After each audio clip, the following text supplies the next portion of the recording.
Sigue la polémica por la vuelta de las clases, cada vez son más importantes las políticas sociales, se esperan más vacunas y Alberto confirmó que se viene el billete de Güemes. Disculpe, señor, tiene cambio de 100. Otro día más en este hermoso y gaucho país. ¡Acá está Juan Moreira, mierda! Hoy se cumplen 200 años de la muerte del general Martín Miguel de Güemes y desde Salta, el presidente Alberto Fernández anunció cómo lo van a homenajear. Y los billetes vuelvan San Martín, Belgrano y Güemes.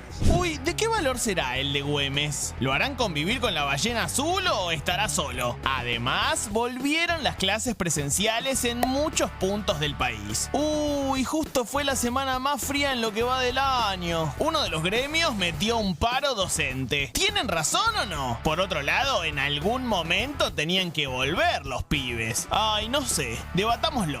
¡Mamadé! En cuanto a las vacunas, siguen las buenas noticias. Se esperan para la semana que viene 2 millones de dosis de Sinopharm y 900.000 de AstraZeneca. Así, superaríamos las 23 millones de vacunas. ¡Qué tul!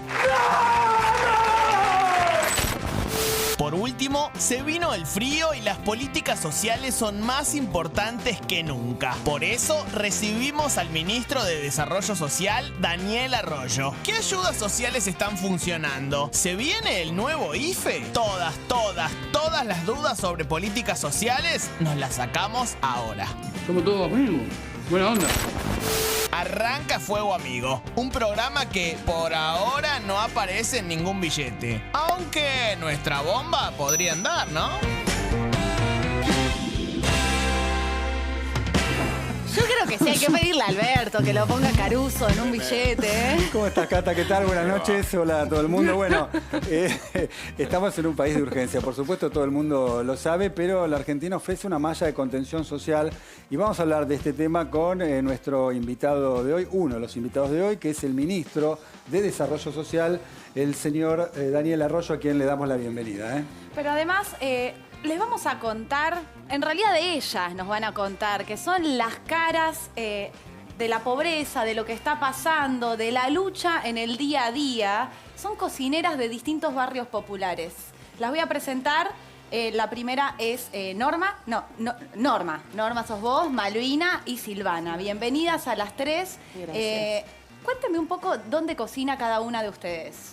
Norma, ¿querés empezar vos? Vale, yo soy Norma Morales, estoy en el Centro Comunitario Arcoíris, que está ubicado en Villa Inflamable, acá cerquita en Dock Sud, en el distrito de Avellaneda. En Dock Sud, bien. ¿Silvana? Yo soy Silvana, soy de Pilar. No soy cocinera, cocinera es Nadia, de donde participo, donde trabajo. En el comedor Pilar, donde trabaja. Sí, todo por los chicos. Bien. ¿Y vos? Bueno, lo mismo. Yo soy Malvina Díaz, de los complejos de Tablada. Nosotros ahí tenemos un comedor comunitario llamado Los Chicos de Vita.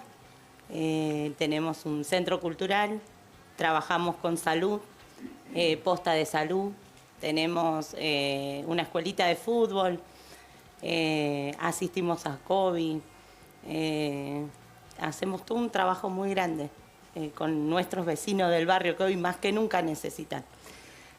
Bienvenidas a las tres. La verdad es que hace tiempo que queríamos invitarlas porque cuando hablamos de pobreza, a veces nos olvidamos de señalar que quienes están ahí poniendo el cuerpo de verdad son ustedes. Y el miedo que te da.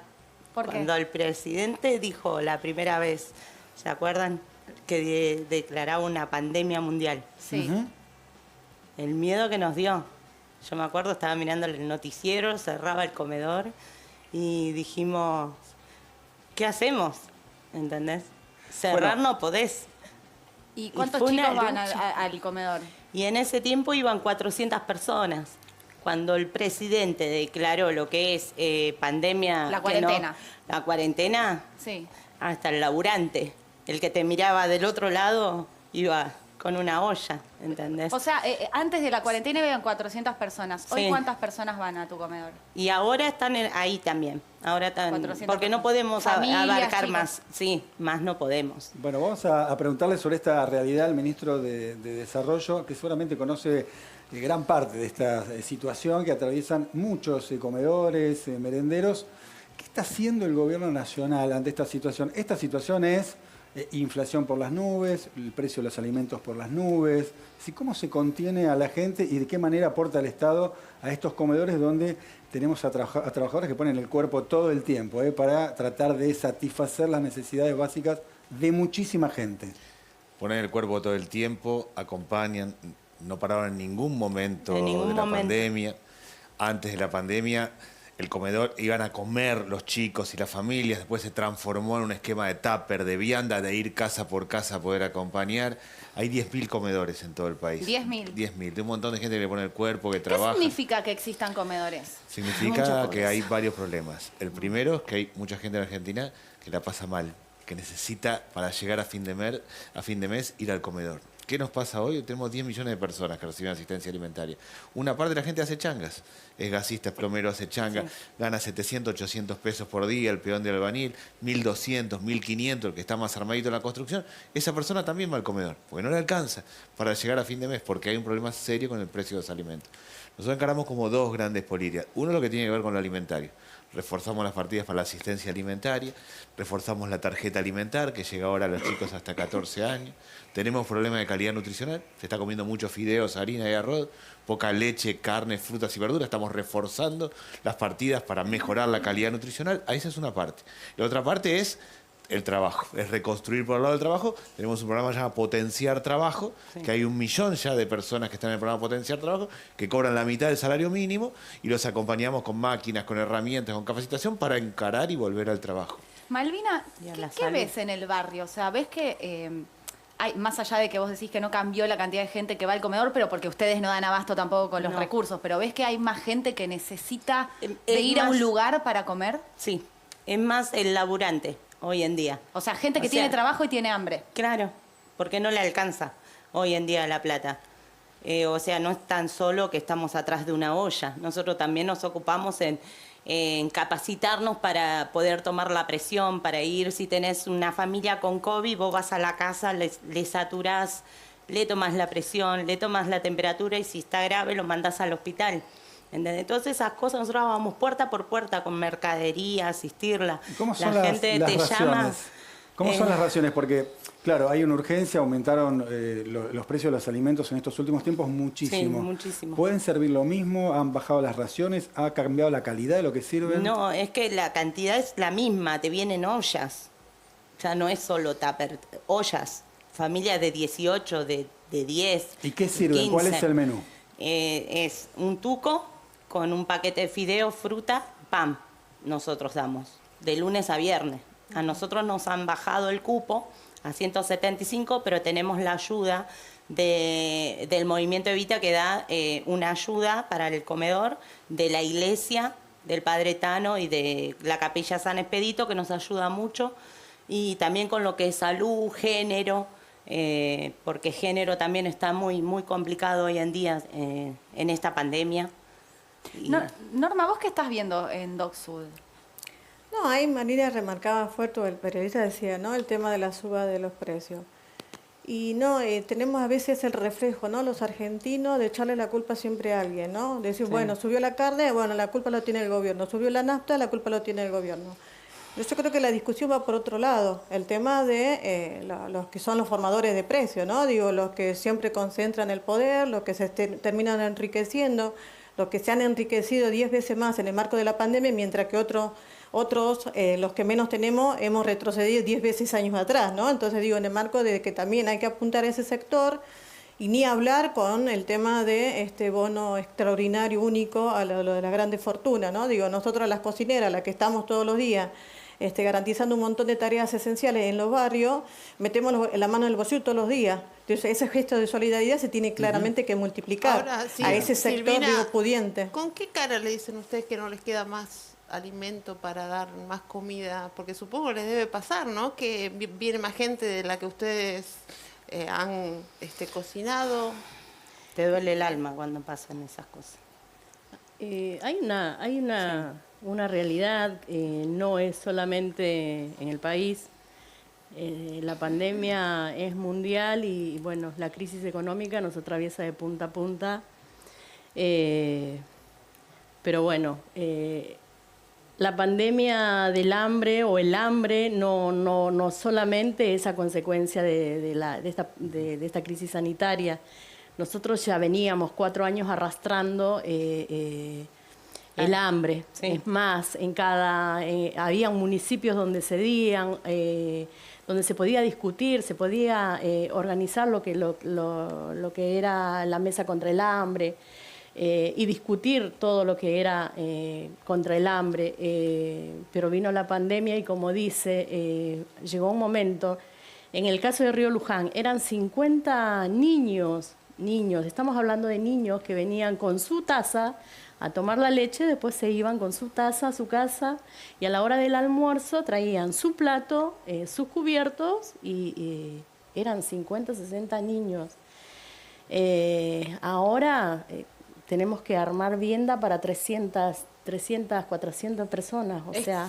Es muy fuerte completa. Lo que están diciendo y duele. Y ahora le vamos a preguntar al ministro Arroyo qué cosas están haciendo en estos días, también por el frío. Pero hablando de frío, estamos en un móvil con Mica, con un grupo de voluntarios que hacen recorridas nocturnas en la ciudad de Buenos Aires para ayudar a la gente que duerme en la calle, que también es mucha. Mica, contanos un poco dónde estás y con quiénes estás.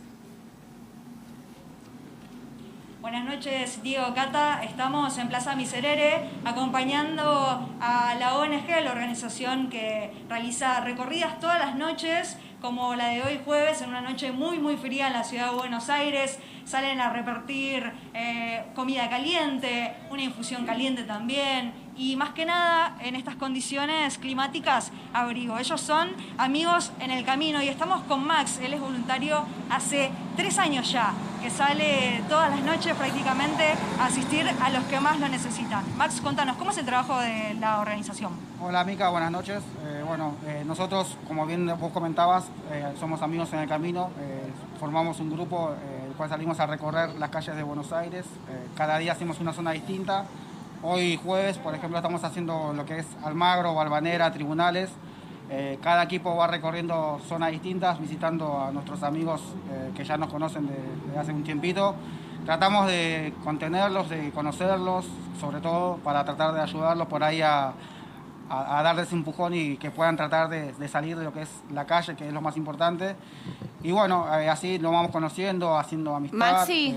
Llevamos la comida, algo calentito. Sí, ¿qué tal? Buenas noches. Cata, desde el piso, ¿cómo estás? Bueno, gracias por lo que están haciendo, es muy valorable lo que hacen. Contá un poco cómo vos llegaste a involucrarte en esta tarea solidaria y qué estás viendo en la calle, si notás algunos cambios, sobre todo en estas noches tan frías. Hola Cata, buenas noches. Muchas gracias. Bueno, yo me empecé a lo que es hacer esta tarea a través de un posteo que vi en Instagram, justo de casualidad, y bueno, me animé a escribir y me sumé y bueno, al día de hoy participo activamente. ¿Pero por qué querías participar? ¿Por qué querías dar una mano?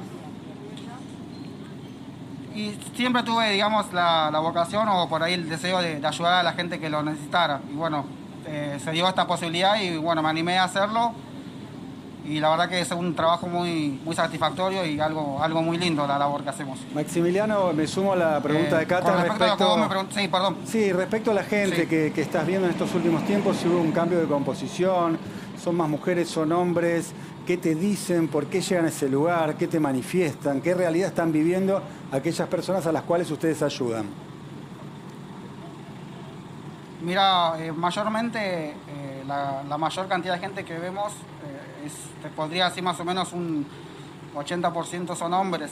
La mayoría por ahí terminan en lo que es en calle por diferentes temáticas. Puede ser por algún problema familiar o incluso gente que lamentablemente pierde el trabajo y no puede seguir pagando el alquiler y bueno, terminando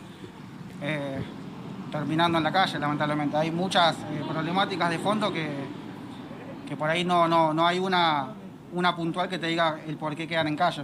¿Y ustedes qué reparten? ¿Reparten comida, cosas calentitas? ¿Cómo hacen, para obtener esos alimentos? ¿Quién se los dona? Sí, nosotros lo que llevamos son, aparte de lo que es la comida, llevamos infusiones, algo también de abrigo que se consigue a través de donaciones, también kit de higiene, que es algo muy importante para la gente que lo necesita, la higiene que hoy en día es algo muy fundamental, máquina de afeitar, shampoo, jabón, y todo lo que nosotros tenemos y podemos aportar es a través de las campañas que tenemos en las redes sociales, que bueno, a través de esas campañas la gente colabora y nosotros lo que hacemos es retirar esas compras y llevarlo a la gente que visitamos.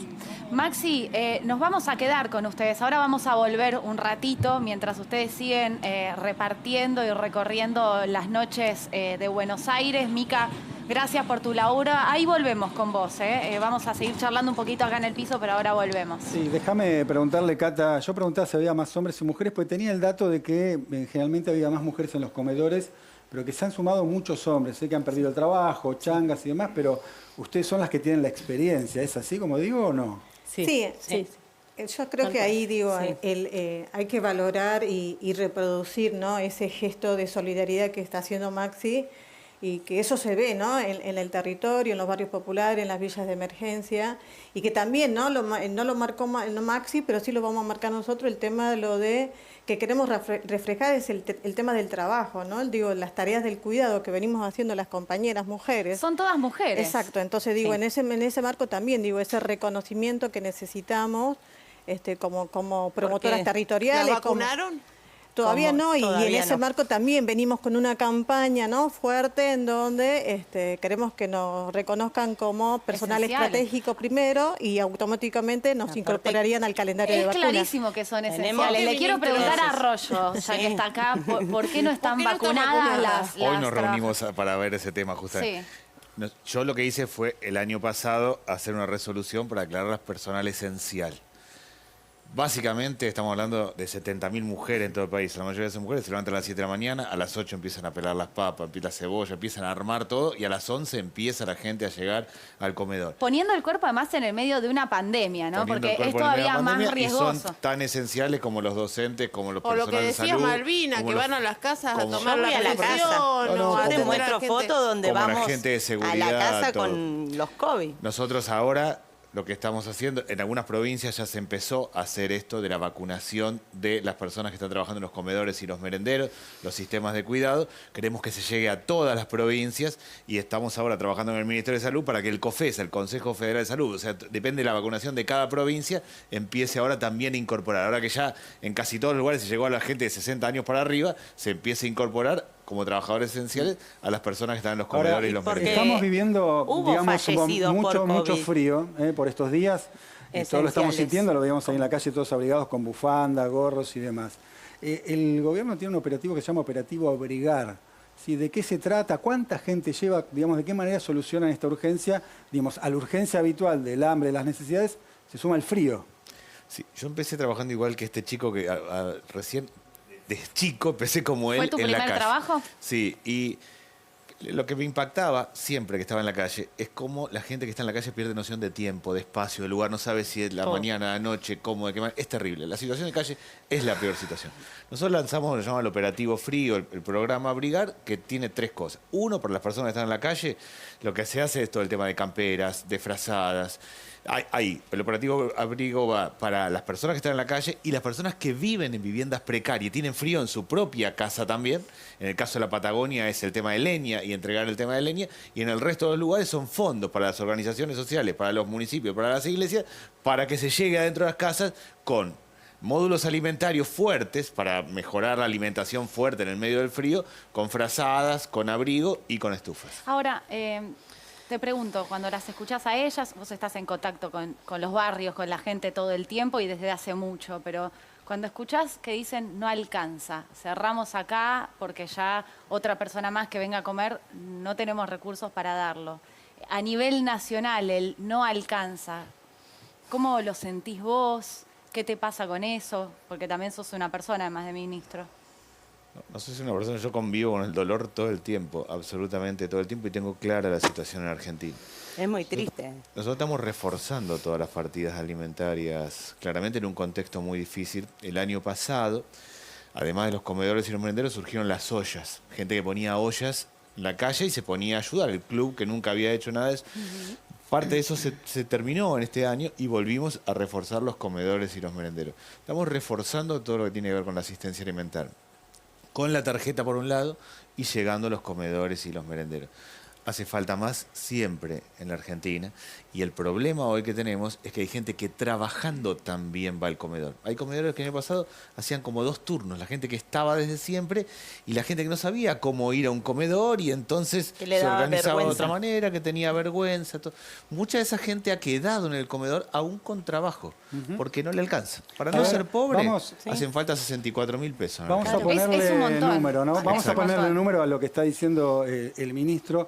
Él iba a hablar un poquito de lo que es la canasta de alimentos y lo que fue la inflación, dada a conocer en estas últimas horas, que nos pone un poquito de contexto de esto que estamos hablando, ¿no? La gente no llega a fin de mes y no llega a pagar lo que sale una canasta de alimentos. Pero Eli nos va a contar estos números. Sí, justamente ayer se conoció la inflación del mes de mayo, que fue 3,3%, y habíamos dicho que aumentó ya 21,5% lo que va del año.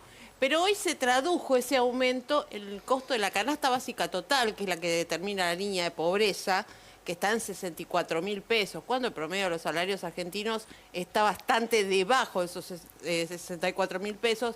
Pero lo más preocupante es lo que pasa con la canasta de indigencia, porque uno de los elementos, de los rubros claves que aumenta el IPC o el nivel de inflación, tiene que ver con la suba de alimentos. Lo decía recién de alguna manera Rollo, y es uno de los problemas que el gobierno todavía no logra resolver.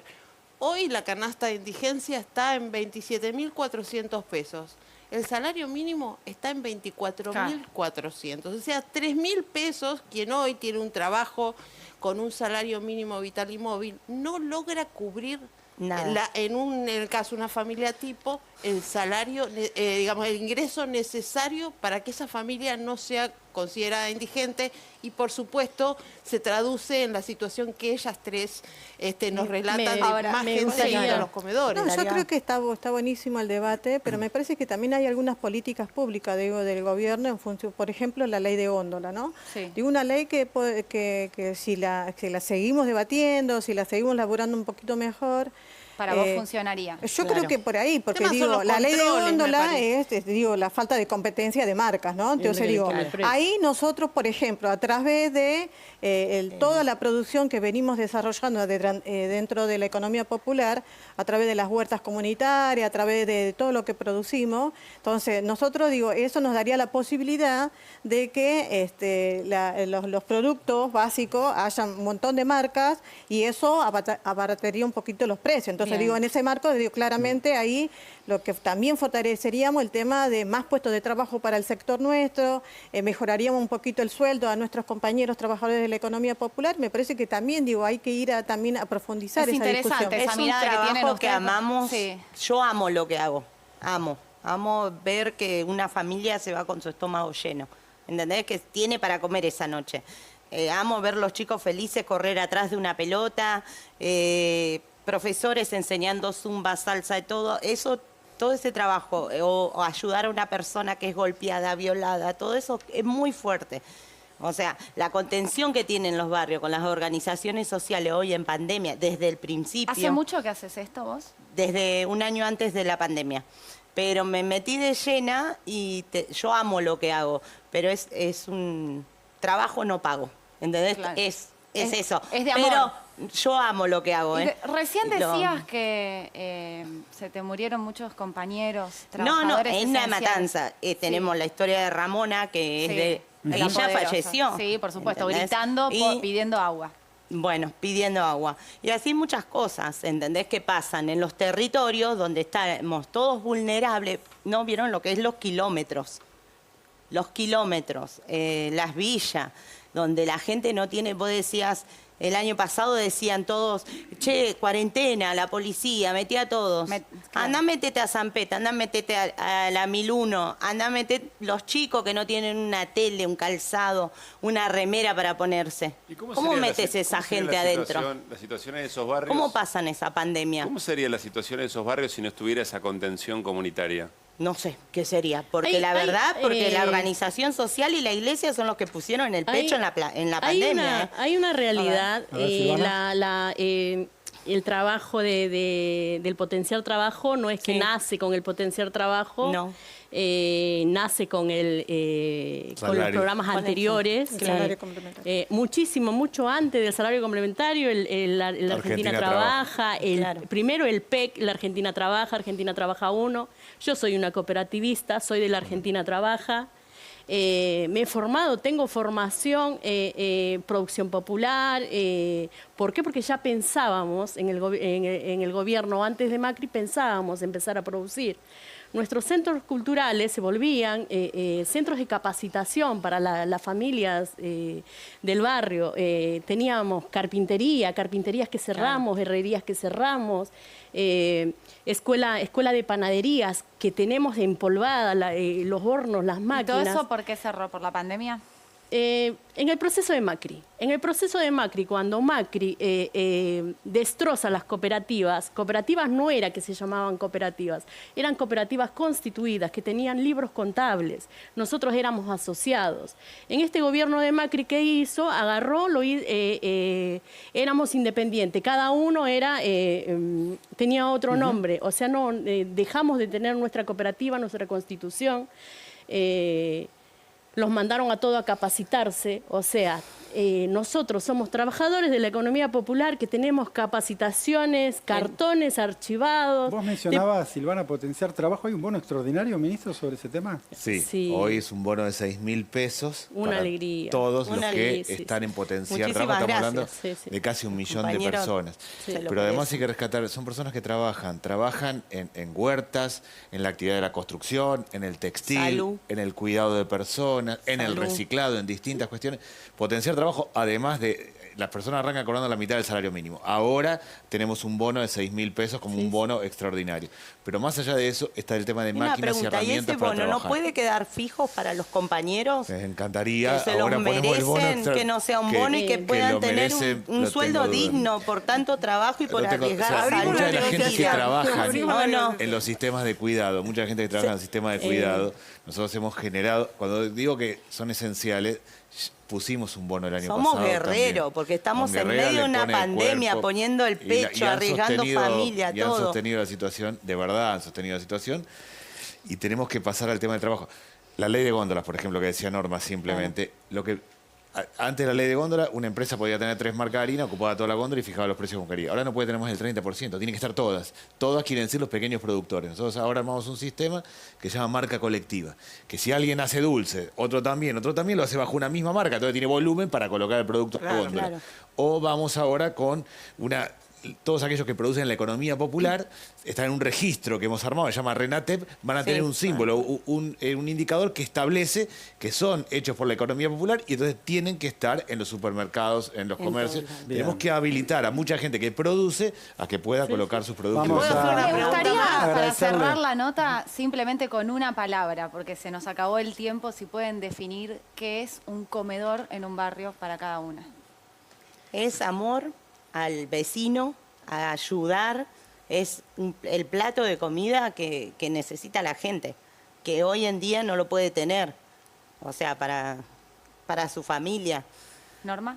Ese gesto de solidaridad que lo hacemos todos los días se tiene que multiplicar y tiene que llegar el mensaje a ese sector de poder que lo único que hace es enriquecerse a costilla del pueblo. Silvana. Claro. Es trabajo, organización y unión.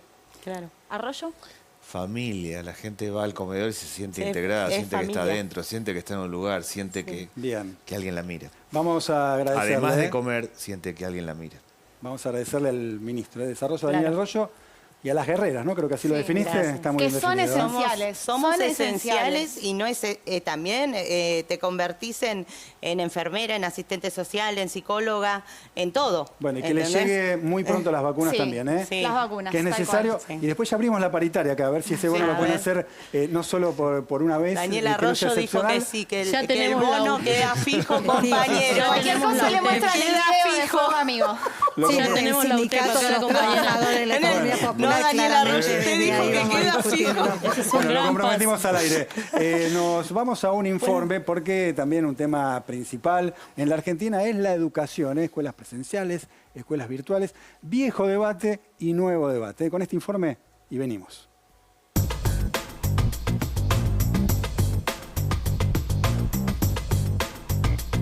Después de 2 meses de clases virtuales, ayer más de 3 millones de alumnos y alumnas del conurbano bonaerense volvieron a las aulas. Y nuevamente se desató la polémica discusión por las clases presenciales. El regreso a las escuelas en provincia se dio en medio de la ola de frío que se registra en todo el país. Tiene que funcionar el tema de las estufas, la calefacción en las escuelas, de las aulas. Para una vuelta cuidada a las aulas, el gobierno de la provincia dispuso la incorporación de medidores de dióxido de carbono que permiten regular la ventilación y tener mayor comodidad térmica entre las bajas temperaturas. ¡Hace frío! ¡Y estoy lejos de casa! Además, en la provincia, más del 69% de los docentes están vacunados. La línea disidente de SUTEBA inició ayer mismo un paro por 48 horas en escuelas de varios distritos bonaerenses. Roberto Baradel, que ha dado un apoyo a esta medida. Es decir, ha dado una vuelta de campana. Ayer la reta es responsable por la presencialidad. Ahora que Kicillof la dispone, ¿no es cierto?, está todo bien. En este contexto, ¿es momento de hacer un paro? ¿Las clases deben ser virtuales o presenciales? Y saludamos en esta noche a Roberto Baradel. Que hace Mirá, ya arranqué mucho mal. realmente que no aparece, ¿no? Hace mucho que no habla en los habla. medios. Hombre de SUTEBA, bueno, un hombre con mucha presencia en el mundo sindical y siempre en el debate de la educación. Le damos la bienvenida. ¿Qué tal, Roberto? ¿Cómo estás? Buenas noches. ¿Qué tal? ¿Cómo les va? Buenas noches. ¿Cómo andan? Bien, bien, muy bien. Bueno, muchas cosas para debatir.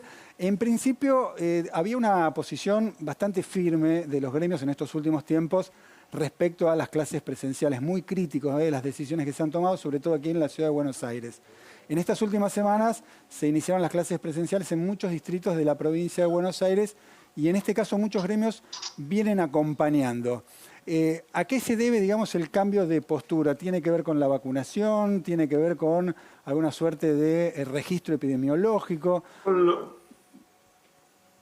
Con los índices sanitarios, el registro epidemiológico. Siempre lo dijimos, el año pasado, a principios de este año, ahora. Pero el año pasado había menos casos el año pasado y estuvieron las clases presenciales suspendidas. Había menos todo el casos, año. pero había empezado una pandemia y nadie sabía cómo era la situación. Se fue discutiendo, hubo un aislamiento muy largo en términos generales. Estábamos, claro, con el diario del lunes uno puede decir esto se podía haber hecho de otra manera. Y con el diario del lunes dicen... El tema es el siguiente. El año pasado, en muchas escuelas hubo presencialidad del país, inclusive en la provincia de Buenos Aires en los últimos meses. Pero pareciera que lo que pasa en el conurbano o en Ciudad Autónoma de Buenos Aires es la regla general, y no es así. Si bien hay una gran cantidad de chicos, pero no es así. Es más, este año se volvió a la presencialidad a principio de año, en prácticamente toda la provincia. Cuando se suspende la presencialidad en el AMBA y en otros distritos del interior, en la mayoría de los distritos de la provincia de Buenos Aires se seguían en el marco de la presencialidad. O sea que tiene que ver con valores sanitarios y epidemiológicos que se tienen que determinan las autoridades de salud y que nosotros ahora siempre lo dijimos. La diferencia con Ciudad Autónoma de Buenos Aires es que esos índices en el peor momento no los tuvieron en cuenta, y durante todo este año los tuvieron en cuenta. Pero ahora no es un peor momento también, Baradel. O cualquier otra jurisdicción. Porque digo, ahora es un momento que ahora es un momento con muchos casos realmente. O sea, está el horizonte de las vacunas, pero todavía no están todos los docentes vacunados. No, sí, pero hay determinados valores que plantean 500, tiene que ser menor a 500 la incidencia. Lo venimos discutiendo permanentemente. Ahora, el tema de la razón y la ocupación de camas. Con el diario del lunes, hay muchos distritos de la provincia de Buenos Aires. No, quiero aclarar esto. Hay muchos distritos de la provincia de Buenos Aires que siguen en el marco de la educación a distancia o de la virtualidad. Si ustedes me preguntan a mí, ¿es mejor? Siempre es mejor la presencialidad, no hay ninguna duda. Ahora, hay decisiones de la autoridad de salud que hay que respetar porque tienen que ver con poder enfrentar a la pandemia en las mejores condiciones. Igual hay localidades, no sé, a mí me contactaban familias de San Antonio de Areco que decían acá, los chicos no va nadie en transporte público, no se utiliza porque es un lugar chico y hace más de un año que los pibes no van a las aulas. Con el diario del lunes y la cantidad de días perdidos de clases presenciales en la provincia de Buenos Aires, en todo el país, ¿usted cree que si revisara lo que hicieron el año pasado? No es verdad, porque San Antonio de Areco tuvo presencialidad al principio de este año también, no es que hace más de un año.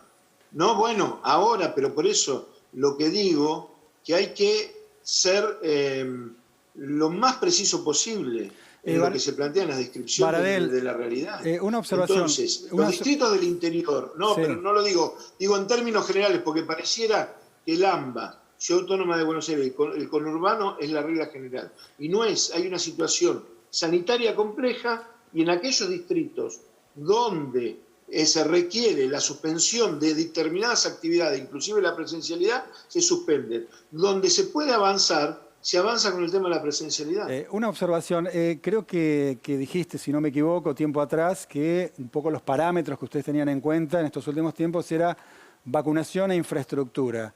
Pregunto, ¿cómo viene el proceso de vacunación en los docentes? ¿Y qué pasa con la infraestructura? Que yo tengo entendido que mucho no ha cambiado, ¿no?, en distintos establecimientos educativos de la provincia. Con respecto al tema de la vacunación, hasta el viernes el dato que teníamos era que el 68% de los docentes vacunados, de todos los que se inscribieron para la vacunación, y que el fin de semana llegaron muchísimos turnos que se están vacunando esta semana, ya lunes, martes, miércoles se terminan de vacunar. Entendemos que entre esta semana y la semana que viene, a lo sumo la otra, terminarían con el tema de la vacunación. Con el tema de la infraestructura, no es que mucho no ha cambiado. Yo te puedo decir que las cifras, la inversión que está haciendo la provincia en infraestructura es muy importante. Eso no quiere decir que no haya escuelas con problemas. Hay varias escuelas con problemas, y es más, algunos distritos, o en varios distritos, donde hoy tenía que volver la presencialidad, escuelas no pudieron volver a la presencialidad, porque, por ejemplo, no estaba en condiciones la calefacción. Entonces, con las bajas temperaturas y la sin calefacción, te podés imaginar, con la ventilación cruzada, claro, no se podía dar clase. Entonces, se están cumpliendo los protocolos en ese sentido, y hay partidas que tienen todos los consejos escolares para resolver el tema del gas. Ahora, y estamos en este permanentemente, tiempo con el consejo escolar, con las autoridades de infraestructura, discutiendo, reclamando que vayan terminando estas obras. ¿Usted considera que en este tiempo en el que no hubo clases presenciales hubo mejoras significativas en cuanto a infraestructura en las escuelas? Mire, venía muy deteriorada la situación de infraestructura. Que hubo mejoras en muchísimas escuelas, no hay ninguna duda. Que no se resolvieron los problemas en muchas escuelas, no hay ninguna duda. Y se tiene que seguir resolviendo. Pero está la inversión, se está dando la inversión que no se daba en otros años. Baradel, ¿por qué no hay una postura uniforme entre todos los gremios docentes de la provincia de Buenos Aires? ¿Usted está de acuerdo con ahora retomar la presencialidad? La FEB no, UDOCA no. Acá estuvo el otro día Romina del Play, dice que no está... No es así, estamos todos de acuerdo. Estamos todos de acuerdo. Bueno, las voces no son... de acuerdo con el tema de la presencialidad. Sí, estamos absolutamente todos de acuerdo, no con la presencialidad. Romina del Pla dijo el otro día acá que no están dadas las condiciones. Bueno, pero, a ver, usted me planteó el Frente de Unidad Docente, la representación institucional. Sí. Romina del Pla es de una seccional, no es la representación institucional del SUTEBA. Todos los gremios le hemos reclamado. Yo escuché a Mirta Petrosini que no estaba de acuerdo. Presencialidad cuidada. No, ¿quién? Mirta Petrosini. Yo escuché declaraciones de Mirta Petrosini. Me está hablando del Frente de Unidad Docente bonaerense. Todos los gremios hemos planteado el tema de la vacunación, que tiene que haber una presencialidad cuidada. Reclamamos cuando se tiene que suspender la presencialidad en algunos distritos, pero no solamente la presencialidad, que pase a fase 2 el distrito, porque nos llegan los informes que hay... Primero, que hay saturación del sistema sanitario, o el tema del nivel de contagio, que hay un comité de crisis, y eso lo discutimos con las autoridades. Todos hemos expresado la preocupación. Hay una mirada común, puede haber matices, pero hay una mirada común en el reclamo de cuidar a los chicos, a los docentes, y que estos son medidas sanitarias, no es un debate educativo. Por supuesto que se tiene que reforzar el tema de la recuperación de contenidos y objetivos pedagógicos, la intensificación pedagógica, la revinculación en aquellos casos que se ha perdido vinculación. Hubo programas a fines del año pasado, en el verano y a principios de este año. Ahora estamos discutiendo con las autoridades, estamos planteando que tiene que haber nuevos programas para acompañar a esos chicos, las trayectorias de los chicos y demás. Ese es parte del debate educativo. Ahora, la suspensión de las actividades excede el marco educativo. Es un debate o una decisión de las autoridades de salud. Hola Roberto, buenas noches. Bueno, un poco en ese sentido, habrás escuchado distintos dirigentes Buenas noches. de la oposición decir que, y sobre todo aquellos que han trabajado el tema de la presencialidad de una manera bastante mezquina a lo largo de este tiempo, dicen que hay un daño irreparable sobre los pibes y las pibas en función del tiempo sin estar en las aulas. ¿Qué mirada tienen sobre esto? No, que la pandemia ha causado daños, ha causado muchísimos daños. Que es irreparable, no es así, no es así. Se está haciendo un gran esfuerzo y además aquellos que hoy esgrimen la bandera no quiero generalizar, a un sector político en particular, que es Cambiemos y demás, o sus principales dirigentes, interrumpieron el plan Conectar Igualdad. Si se hubiera continuado con ese programa, que ahora le estamos reclamando al gobierno nacional, que simplemente anunciaron que se iban a entregar más de 600.000 computadoras, pero queremos que se entreguen computadoras a todos los chicos. Si se hubiera continuado con ese programa, hoy hubiéramos tenido cada chico con su computadora. El argumento en ese momento era que no todos tenían conectividad. En lugar de avanzar en el tema de la conectividad, no, dejaron de entregar computadoras. Llevaron la inversión del presupuesto del 6,5% al 4,7%. En la provincia de Buenos Aires se cerraban escuelas. Cuando le fuimos a plantear el tema de infraestructura al gobierno de María Eugenia Vidal, no nos recibía, nos cerraba la puerta de rejas de la gobernación, literalmente no podíamos entrar ni siquiera a dejar una nota en mesa de entrada. Cuando le planteamos al gobernador Axel Kicillof que el primer tema era el tema de la infraestructura, y más teniendo en cuenta lo que había sucedido en la escuela de 49 de Moreno, eso fue en enero del año pasado. En febrero comenzó un programa, después vino la pandemia, se retrasaron las obras, hubo mayor inversión y se está invirtiendo y se está tomando el tema del problema. Entonces, discúlpeme. Hay una diferencia importante en ese punto. Un punto, ¿no? Porque mencionó a Vidal. Yo no sé si leyó el libro de Vidal, donde ella dice que se arrepiente de la manera que llevó esas negociaciones, que no habían llegado a ningún puerto, ¿no? Y que se habían trabado producto de tratar de mejorar el incremento, digamos, una mejora en los ingresos de los salarios de los docentes. Yo no sé si lo leyó. Sí, leí la referencia. No leí el libro, pero leí ¿Le creyó? esa referencia. Yo estoy convencido que María Eugenia Vidal llevó adelante la confrontación con los docentes porque entendía que le iba a redituar políticamente. Le hizo un gran daño a la sociedad, le hizo un gran daño a la escuela pública y a los docentes. Y finalmente termina reconociéndolo, porque además eso significó, entre otras cosas, mirá, el tema de infraestructura la pueden llamar a Mirta Petrosini, pueden llamar a cualquier dirigente del Frente Gremial. Cuando íbamos los 5 secretarios generales solos, hablábamos con el ministro el director general de Cultura y Educación, le decíamos, está bien, estamos por el conflicto salarial, hagamos un paréntesis, discutamos el tema de infraestructura, está muy mal la cuestión de infraestructura en las escuelas. No nos recibían. Y así pasaron, hubo varios accidentes en la provincia hasta la explosión de la escuela 49 en Moreno. Bien. Lamentablemente con la muerte de Sandra y de Rubén. Entonces, había una confrontación y no escuchar a los docentes porque ella creía, y la deben asesorado en ese punto, que le era redituable electoralmente. No le fue así y le hizo un gran daño al tema de la escuela pública en la provincia de Buenos Aires. Baradel, le agradecemos muchísimo haber estado acá dialogando con nosotros en Fuego Amigo. No, gracias a ustedes, gracias por el debate y ojalá se pueda avanzar, terminar con la pandemia y salir adelante. Todos lo estamos esperando. El tema de la presencialidad es fundamental, estamos convencidos que hay que cuidar a los chicos, a los docentes, por eso tiene que ser una presencialidad cuidada y hay que seguir las indicaciones de las autoridades sanitarias y, por supuesto, priorizando, invirtiendo todo lo que se tiene que invertir para que los chicos puedan tener la educación que se merecen. Muchas gracias. Buenas noches, Baradel. Y nosotros nos vamos un cortecito y ya venimos.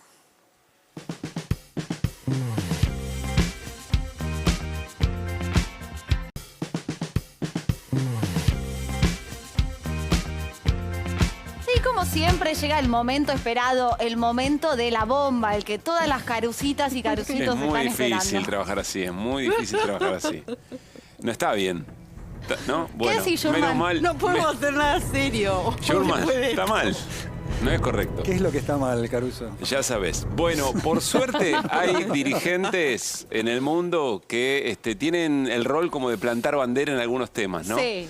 En el mundo y en el país también. A mí me genera particular atractivo cuando eso ocurre. El caso del Papa Francisco en esta oportunidad estaba participando de manera virtual en la Conferencia Internacional del Trabajo. Y a los participantes que estaban efectivamente allí, primero fue muy crítico respecto del sindicalismo corrupto, cuando se aleja del pueblo, el daño que eso genera.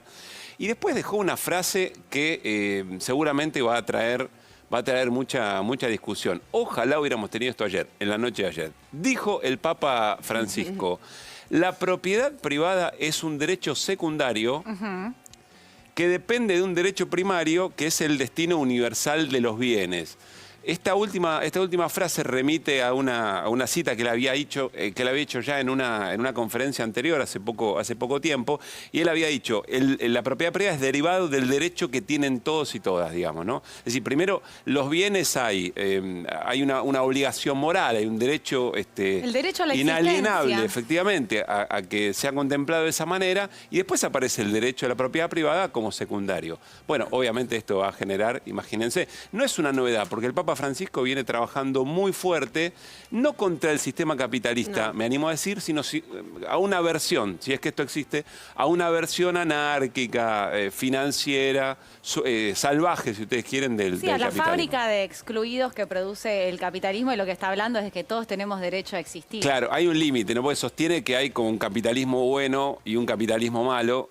Yo lo pondría en discusión, pero en todo caso el Papa Francisco viene trabajando muy fuerte para un cambio de paradigma. Es uno de los actores mundiales más importantes en el cambio de paradigma, que hoy se expresa en otros líderes mundiales, e incluso la pandemia generó mucha más visibilidad. Que yo no siempre coincido con el Papa, yo coincido con este punto, respecto a la propiedad privada, y una aclaración respecto a los sindicatos, porque es verdad lo que decías vos, que él señala a los sindicatos y sindicalistas corruptos, pero también rescata a los sindicalistas que desnudan a aquellos poderosos que se aprovechan de los más débiles, ¿no? Hubo un recorte con lo que dijo con los sindicalistas. Cada medio, de acuerdo a su orientación, pusieron lo que quisieron sobre el tema del sindicalismo. Pero dijo aquello que dijo Pablo y también dijo respecto al rol que tienen que tener los sindicalistas para desnudar el papel de los poderosos, insisto, que se aprovechan de los más débiles. Hoy estaba escuchando, y otra manera de recortar efectivamente lo que el Papa Francisco, Elige tu propio Papa, según los medios, ¿no? No, pues decían, bueno, esto claramente se lo está diciendo a Grabois. Grabois habla a través del Papa. Una cosa increíble, como si efectivamente Francisco se despertara y dijera, bueno, a ver qué cosa puedo meter en la Argentina. ¿Qué piensa Grabois? Y cómo puedo jugar en la Argentina en política, digamos, ¿no? Trasciende mucho más allá. Ha jugado en política, claramente. No, y dale claramente, con pero digo, lo está diciendo en la reunión de OIT, es una conferencia internacional. Hay un libro muy bueno de Diego Genud donde habla del rol del Papa, pero ¿no? yo me vuelvo loco. Tenemos un concepto de la política tan distinto. El Papa abre la boca y es político. Ser Papa es político. Obvio que sí, y está buenísimo. Y está buenísimo lo que está diciendo, además. Es un jefe de Estado. En este caso está buenísimo lo que está diciendo. Igual dejemos usar la palabra política una mala palabra. Claro. Nadie dijo que era mala palabra. No, pero sí dice que está haciendo político. Agarró el talonario. Por las dudas, ¿viste? No, como politóloga no puede decir que la política es una mala palabra. Pero se suele decir, bueno, está haciendo política, sí. Obvio. Claro que hace política y está bien que lo haga. O sea, desde su perspectiva, quiere cambiar el mundo y se hace cargo del lugar que tiene, digamos, ¿no? Todo el tiempo. Bueno, ayer hablamos con José Luis Esper. Una pena, ¿no? Que papá no lo haya dicho un día Por antes, eso ¿no? dijo Y faltaba experta en vivo, me parece. Para discutir esto. Bueno, ¿vamos al fuego amigo del día antes de irnos? Sí, por supuesto, porque todas las noches lo tenemos. ¡Qué lindo! Y este viene fuerte, es de Gerardo Morales, que dice: Juntos por el Cambio se está convirtiendo en una telenovela del PRO. Qué enojado que está con el PRO Morales, ¿no? Sí, me parece que, de todas formas, yo creo que vos hiciste una nota en radio, si no me equivoco, Santiago Cafiero, que dijo algo, ¿no? Respecto a su vínculo con Milagro Sala, lo que está pasando allí en la provincia de Jujuy con Milagro Sala. Que hoy se grabó. Digo esto, Sí, porque asoma, por lo menos desde una perspectiva política, una suerte de alianza entre Alberto Fernández y Gerardo Morales. Estuvo cenando anoche ¿no? Morales con Alberto Fernández en Salta. Pero me parece que en el tema Milagro Sala ahí sí hay una diferencia, ¿no, Pablo? Sí, efectivamente, el jefe de gabinete dijo hay un hostigamiento. Cuesta la palabra preso o presa política en este caso, Sí, pero porque además... no hay presos políticos. Está mal detenida Milagro Sala, pero no hay presos políticos. Abrimos otro debate. Son criterios.